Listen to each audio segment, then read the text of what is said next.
임대인 입장에서는 임차인한테 이 기간에 대한 부분도 얘기를 할 수 없을 뿐만 아니라 보증금에 대한 얘기도 할 수 없습니다. 단 이거 역시 또 서로 간에 합의가 있으면 진행은 가능하겠죠.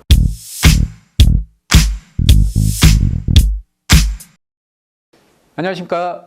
부동산 전문가, 자산 전문가 정준호 이사드리겠습니다. 부동산의 정석 지난번 시간에는 전세계약서 쓰실 때 그런 주의사항이라든가 또 혹시 또 잘못된 부분이 있는가 하는 특약사항 같은 것들을 좀 알아봤는데요. 오늘은 이 두 번째 시간으로 전월세 계약서 작성 시뿐만 아니라 전월세 계약 기간 동안에 서로 간의 임대인이라든가 임차인 간의 서로 간의 분쟁이라든가 이런 걸 발생할 수 있는 그런 잘못된 부동산 상식에 대해서 한번 알아보는 그런 시간으로 한번 가져보겠습니다. 자, 첫 번째 한번 보겠습니다. 월세는 집주인이, 전세는 세입자가 수리비용을 낸다라고 이렇게 알고 계시는 분들이 꽤 있으시더라고요. 상담을 하다 보면요. 그런데 정확하게 제가 말씀을 드려볼게요. 먼저 민법 제623조 임대인의 의무라는 내용이 나옵니다. 임대인의 의무. 무슨 의무가 있을까요? 임대인은 목적물을 임차인에게 인도하고 계약 존속 중 그 사용 수익에 대한 필요한 상태를 유지할 의무를 부담한다. 여기서 가장 중요한 부분은 유지할 의무를 임대인이 부담을 한다는 겁니다. 그러면 근본적으로 무슨 말일까요? 예, 전세든 월세든 상관없이 그 임대차에서 사용하는 그 목적물, 그러니까 그 부동산에 대해서 임대인이 그걸 유지하고 사용할 수 있는 그런 하자 수리 비용이라든가 이런 것들을 다 임대인이 부담한다는 겁니다. 그런데 임대인한테만 그런 부담이 주어질까요? 네, 임차인도 그 의무가 주어지는데 그 두 번째가 민법 374조에 있습니다. 뭐 특정물 인도 채무자의 성간 의무 이렇게 돼 있는데 말이 되게 어렵죠. 뭐 내용도 그렇습니다. 특정물의 인도가 채권의 목적일 때에는 채무자는 그 물건을 인도하기까지 선량한 관리 의무에 주의에 보존해야 된다. 이렇게 돼 있는데 이게 가장 중요한 거죠. 선량한 관리자의 주의 의무. 그게 뭐냐면 목적물을 잘 사용하라는 거예요. 고의라 아니면 또 뭐 과실에 의해서 파손하지 말고 목적물을 잘 쓰라는 겁니다. 그러니까 주택의 예를 들면 주택을 잘 사용하라는 얘기죠. 그래서 이것들을 종합해서 보면 이렇게 결론이 나옵니다. 임대인은 주요 시설의 노후나 불량, 집에 하자가 생길 경우 수리 비용을 임대인이 부담한다는 겁니다. 뭐 간단한 예를 들면 뭐 보일러가 고장 났다든가 벽에 금이 갔다라든가 뭐 천장에 물이 샌다든가 이런 것들은 다 임대인 부담이라는 거죠. 자, 그런데 임차인은 고의 혹은 과실, 아주 중요한 거죠. 고의로 아니면 실수로 과실로 인해서 파손했을 때 이때는 임차인이 부담하는 겁니다. 만약에 뭐 임차인이 잘못해서 어떤 걸 파손했다 아니면 화가 나서 어떻게 했는데 그게 부셔졌다. 그런 것들은 임차인이 내야 된다는 거죠. 수리비용을. 그리고 간단한 소모품. 여기서 간단한 소모품은 뭐 그런 겁니다. 뭐 형광등 전구가 나갔다. 뭐 이 정도는 임차인이 충분히 갈아 끼울 수가 있으니까요. 아니면 요즘 디지털 도어라 그 배터리 그런 것도 만약에 그게 배터리가 다 됐다. 이런 거 정도는 임차인이 충분히 슈퍼나 그런 데서 구입해서 끼울 수 있으니까 그런 부분은 임차인이 부담한다라고 보시면 될 것 같습니다. 자, 두 번째, 가계약을 하거나 일정 시간 내 부동산 계약을 취소하면 계약금을 돌려받을 수 있다. 뭐 결론부터 말씀드리면 불가능합니다.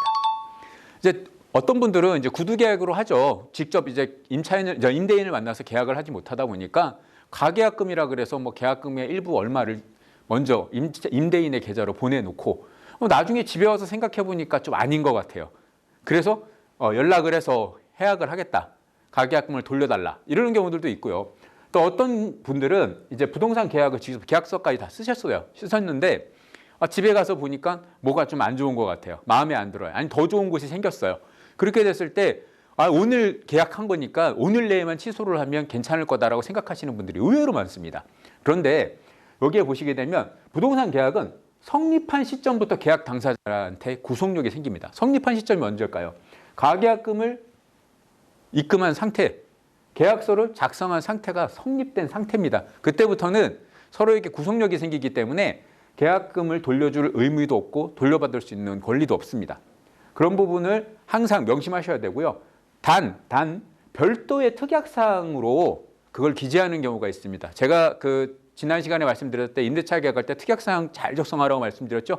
특약사항에 그 부분에 대한 명시가 있으면 그건 반환이 가능합니다. 그렇기 때문에 그 사항을 빼놓고는 나머지는 전부 다 불가능하다. 이렇게 보시면 될 것 같습니다. 세 번째, 임차인이 계약갱신 청구권을 사용하지 않아도 추가로 계약기간을 2년 더 연장하여 살면 2년 후에 임차인을 내보낼 수 있다. 임대인분들께서 많이 그렇게 생각하시는데요. 이건 정말 잘못된 생각입니다. 대부분의 분들이 뉴스나 이런 여러 가지 매체를 통해서 뭐 계약갱신권이 생겼다, 임대차 3법이 생겼다, 뭐 이런 내용들은 대부분 다 알고 계세요. 그런데 계약갱신권이 그냥 2년 더 살고 싶다 그러면 2년 더 살게 해주면 이제 끝나는 걸로, 그러니까 4년 만에 모든 게 종료되는 걸로 알고 이제 4년 종료되는 시점, 여름이 되겠죠. 그 정도 되는 시점에 전부 다 이제 새로운 임차인으로 보증금을 더 많이 올려서 새로운 임차인으로 이렇게 바꾸시고 싶어 하시는 그런 임대인분들이 많으신데 그런 임대인분들이 의외로 많아요. 그렇게 잘못된 생각을 하시는 분들이요. 이 계약갱신 청구권은 반드시 임차인이 요구에 의해서 임대인이 그거를 수용하고 해줘야 된다는 겁니다. 임차인이 요구하지 않은 경우 임대인은 그거를 사용했다라고 말하기 힘들어요. 그러면 어떻게 되냐면 2년 더하기 2년, 4년이라는 기간을 보낸 기간 이후에 임차인이 계약갱신 청구권을 쓰겠습니다라고 했을 때는 임대인은 이걸 거부할 수 없습니다. 법적으로요. 그렇기 때문에 그 부분을 가장 정확하게 생각하시고 임대차 계약 2년이 끝나서 새로운 계약을 다시 할 때 새로운 계약서를 작성하시면서 그 특약란에 임차인의 임대차 계약 청구권, 계약갱신 청구권을 사용해서 하는 계약입니다라는 걸 명시해 놓게 되면 2년 후에 그 부분에 대한 분쟁이라든가 이런 게 있을 수 없겠죠. 그 부분은 임대인께서 잘 아셔야 될 것 같습니다.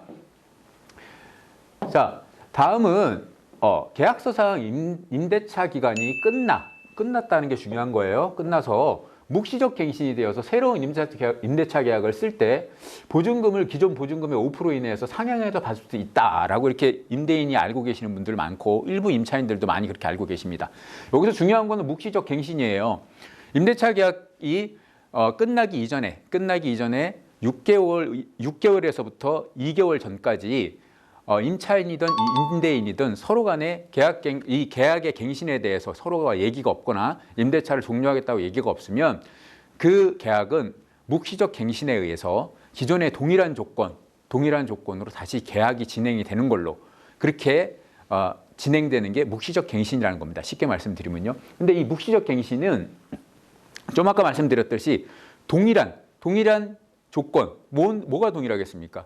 당연하겠죠. 보증금, 그리고 또 계약 기간까지 동일하다는 겁니다.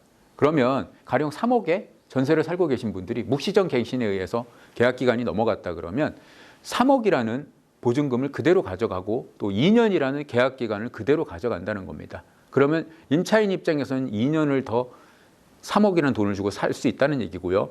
임대인 입장에서는 임차인한테 이 기간에 대한 부분도 얘기를 할 수 없을 뿐만 아니라 보증금에 대한 얘기도 할 수 없습니다. 단 이거 역시 또 서로 간에 합의가 있으면 진행은 가능하겠죠. 그런데 법적상으로는 묵시적 갱신에 의해서 했을 때는 임대인은 임차인에게 보증금을 상향해서 내놔라 이렇게 말을 할 수가 없다라는 겁니다. 그 부분을 잘 알고 계시고 묵시적 갱신도 기존에 6개월에서 2개월로 알고 계시는 분이 많으신데 1개월로 알고 계시는 분이 많으신데 법이 바뀌어서요. 6개월에서 2개월 안에 서로의 의사를 밝히지 않으면 그 2개월 남은 시점이 지나가게 되면 그때부터 묵시적 갱신의 효력이 발생한다. 이렇게 보시면 될 것 같습니다.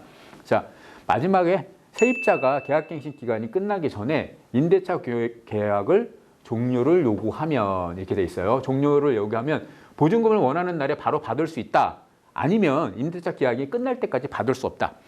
이 보증금을 원하는 날에 받고 싶은 분은 누구겠어요? 임차인이겠죠. 근데 임대차 계약이 끝날 때까지 줄 수 없다라고 하시는 분은 누구겠어요? 임대인이겠죠. 이렇게 임대인과 임차인이 서로 첨예하게 그 부분에 대해서 서로 간에 또 분쟁이 발생할 수 있는데요. 말씀드려 보면 주택임대차보호법에 이런 내용들이 있습니다. 주택의 임대차 존속 기간은 최단 2년으로 한다. 그런데 따라서 임대차 기간을 정하는 바가 아니면 무조건 2년으로 하겠다. 여기서 계약 갱신이 되면 무조건 또 2년이 계약이 갱신된다는 얘기입니다. 그런데 최소한 2년의 임대차 기간은 보장된다 이렇게 되어 있는데 다만 임차인은 2년 미만을 정할 수 있다. 여기서 무슨 말이냐면 계약이 갱신된 다음에는 임차인은 계약 기간이 2년이 연장이 됐지만 2년이 아닌 1년 만이라도 나 계약을 종료하고 나가겠습니다라고 임대인에게 의사를 밝힐 수 있다는 겁니다.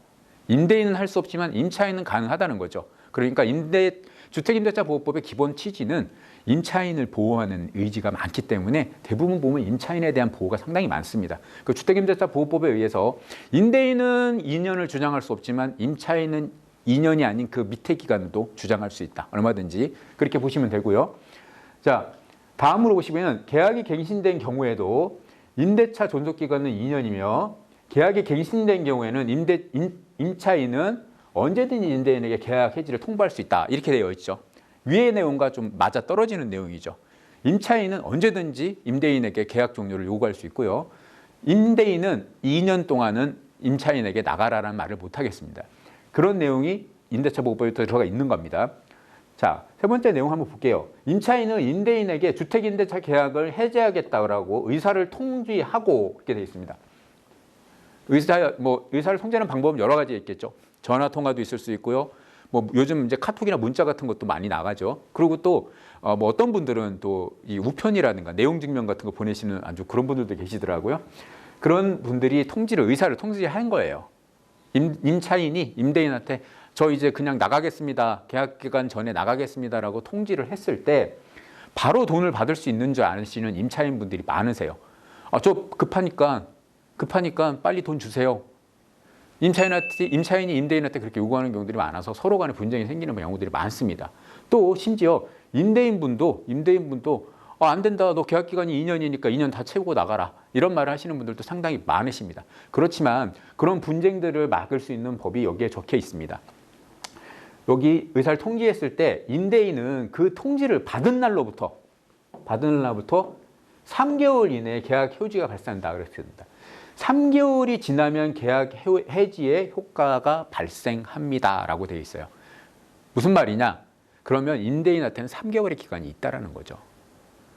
임차인은 계약을 해지하고 3개월이 지났을 때 이 계약 해지의 효력을 주장할 수 있는 거고요. 임대인은 3개월 안까지는 빨리 새로운 세입자를 맞추든지 아니면 다른 방법을 동원해서라도 임차인이 3개월 후에 나갈 수 있는 그런 보증금 준비를 하셔야 된다는 겁니다. 그래서 이 3개월이라는 기간이 아주 중요한데요. 이 3개월이라는 기간 동안은 서로 간에 이 부분에 대해서 주장하기가 힘들겠죠. 서로 간의 부분에 대해서 주장할 수 없고 3개월이 지났을 때는 임차인은 당연히 임대인에게 보증금을 반환해달라는 요구를 할 수 있을 거고 임대인은 이 3개월 안에 준비해서 임차인에게 그 보증금을 돌려줘야 될 의무가 발생을 하는 겁니다. 그래서 이 3개월이라는 기간 동안은 서로 간에 좀 조심하시면 서로 간에 얼굴 붉히거나 그런 일이 없을 거고요. 이 기간 잘 알아두시면 여러분들이 그런 분쟁이나 이런 거에 막을 수 있는 그런 요인들이 많을 겁니다. 오늘 뭐 간단하게 가장 흔하게 발생할 수 있는 그런 뭐랄까요 잘못된 상식에 의해서 지식에 의해서 서로 간에 임대인과 임차인의 분쟁되는 부분들을 한번 알아봤는데요. 뭐 이 문제 말고도 엄청나게 문제가 많습니다. 여러 가지 판례도 많고 여러 가지 법적 분쟁 그런 것들도 많은데요. 이런 부분들을 뭐 하나하나 다 설명을 드릴 수는 없는 상황이고요. 오늘 간단하게 한 5개 정도 봤는데 이 부분에 대해 알고 더 다른 부분, 더 많은 부분, 또 다른 궁금증이 있으신 분들은 언제든지 댓글 남겨주십시오. 댓글 남겨주시고 문의해 주시면 그 부분에 대해서 친절하게 상담을 드리겠고요. 그리고 오늘 내용 알차고 좋았다면 구독, 좋아요 꼭 눌러주시고요. 다음 시간에는 좀 더 알찬 내용으로 다시 한번 찾아뵙겠습니다. 감사합니다.